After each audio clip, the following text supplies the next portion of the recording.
Christian Goux, hier vous nous avez parlé de votre enfance, votre adolescence, vos études à l'école des Ponts, puis votre travail dans une entreprise qui était chargée de sondage, de tunnels, et vous nous avez dit aussi combien vous avez été attaché au tunnel de Toulon, et on a appris même que on vous doit le deuxième tube.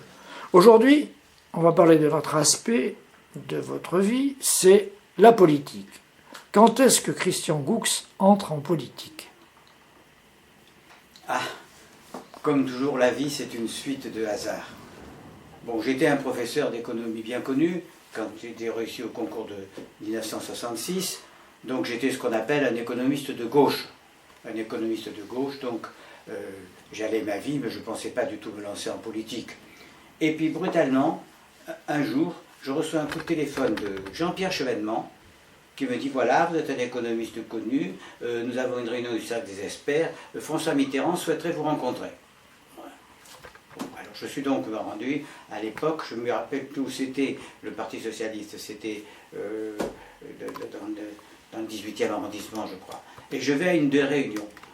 On me présente François Mitterrand, il me dit, monsieur le professeur, j'étais très intimidé, voilà, dites-nous ce que vous pensez de la situation économique, etc. Bon, cette discussion a lieu, je m'intéresse au Parti Socialiste, mais voilà, j'ai été entendu simplement comme expert, comme on dirait maintenant. Voilà, puis j'ai quand même suivi la question. À ce moment-là, il se trouve que je décide de venir habiter Bandol, pour des raisons qui tiennent à mon fils handicapé, j'en parlerai peut-être plus tard. Et puis, voilà, je rencontre ici des gens de la section socialiste à Bandol.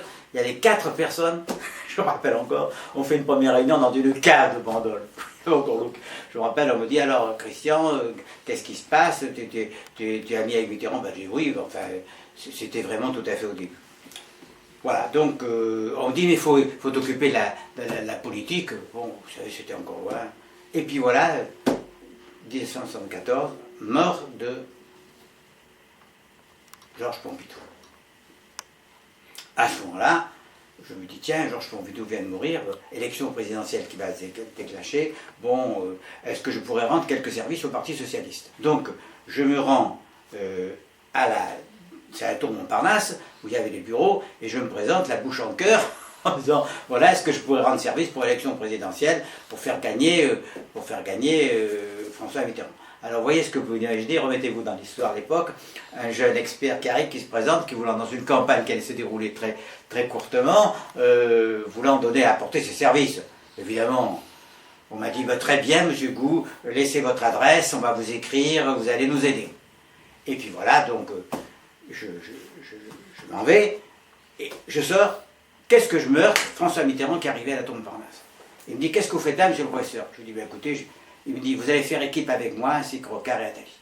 Et brutalement, ma vie politique a changé. Du jour au lendemain, j'étais rien. Brutalement, Mitterrand dit devant tous les gens qui étaient dans le staff, voilà, Goux va venir avec moi pour la campagne. Et brutalement, je suis devenu quelqu'un qui a aidé François Mitterrand pour la campagne présidentielle. Et là, je peux dire que le courant est passé.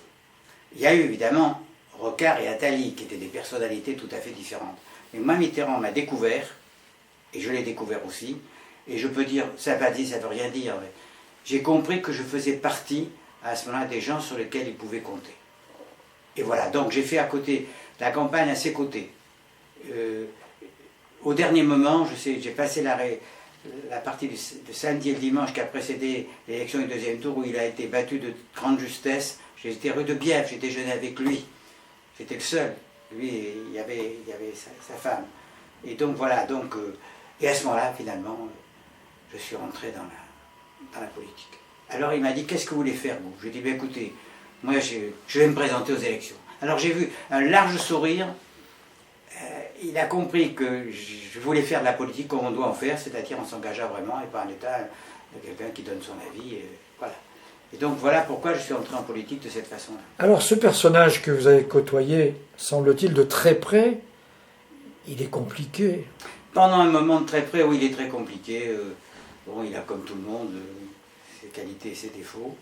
J'ai été très près, et ce qui fait que j'ai pas fait une carrière peut-être comme on irait mal imaginer, c'est qu'à ce moment-là, j'ai déménagé pour habiter Bandol, alors qu'avant, j'allais rue de Bièvre, le matin, porter les journaux, petit déjeuner, on parlait. Bon, Mitterrand était un personnage exceptionnel, voilà, c'est un personnage exceptionnel. Bon, naturellement, comment dirais-je, il a bien sûr sa face cachée, ses défauts, mais c'est un homme fidèle. J'avoue qu'avec le recul, j'ai eu du mal à comprendre ce qui s'est passé avec l'épisode Bousquet.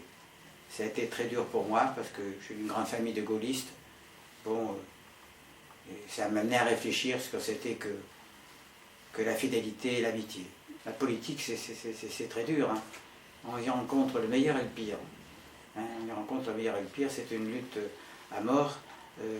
Et donc, Mitterrand était très armé pour tout ça. Mitterrand a... Alors, qu'est-ce que je peux dire? J'ai bien senti, en tout cas, que le Parti communiste n'était pas sa tasse de thé. C'est le moins qu'on puisse dire. Hein, qu'il a vraiment réussi à faire changer les choses. Et puis alors, c'était l'alternance. C'était l'alternance, quelque chose qui était importante pour des jeunes comme moi à l'époque, parce que c'était toujours la droite au pouvoir, avec en plus cette, comment dirais-je, ce partage malsain qui se faisait, surtout dans le Var. Alors la politique locale, c'est une chose, la politique nationale, c'en est une autre. Voilà, donc, non, je ne veux pas trop parler de François Mitterrand, mais c'est quelqu'un que j'ai beaucoup admiré. Ce qui est étonnant chez tous les personnages, toutes les personnes qui ont approché Mitterrand, qui l'ont côtoyé, qui ont été proches, semblent lui pardonner ce passé. On a l'impression qu'ils ont été tous ou toutes sous la séduction. Vous savez, quand on regarde son passé, son propre passé, il n'y a pas toujours, c'est pas toujours admirable. Hein? Pourtant, vous le pardonnez. Pardonner. Vous savez, il y a le proverbe corse qui est très dur, qui dit « Pardonner, c'est d'un chrétien, oublier, c'est d'un couillon ». Vous pardonnez ou vous oubliez? Aujourd'hui, je ne sais pas encore. Il vous hante, Mitterrand, aujourd'hui encore? Non, mais c'est une référence. C'est une référence. D'ailleurs, la phrase de Jacques Lang aurait été la vraie phrase. À côté, nous sommes des nains. Voilà. Hein. En matière politique, tout ce qu'on voit maintenant, bon, c'est pas au niveau. C'est pas au niveau. On ne peut pas comparer de Gaulle et Mitterrand, surtout moi dans ma famille très gaulliste. Mais en fait, Mitterrand, c'est quand même le second best. Est-ce qu'on peut comparer Mitterrand et Hollande? Je me permettrai de ne pas répondre. Non, franchement, je ne veux pas dire du mal de Hollande. Enfin, bon. Je répète, Mitterrand, c'est un géant et les autres, c'est des nains. Des nains. Christian Gaud, merci. On termine ce second entretien en se donnant rendez-vous demain.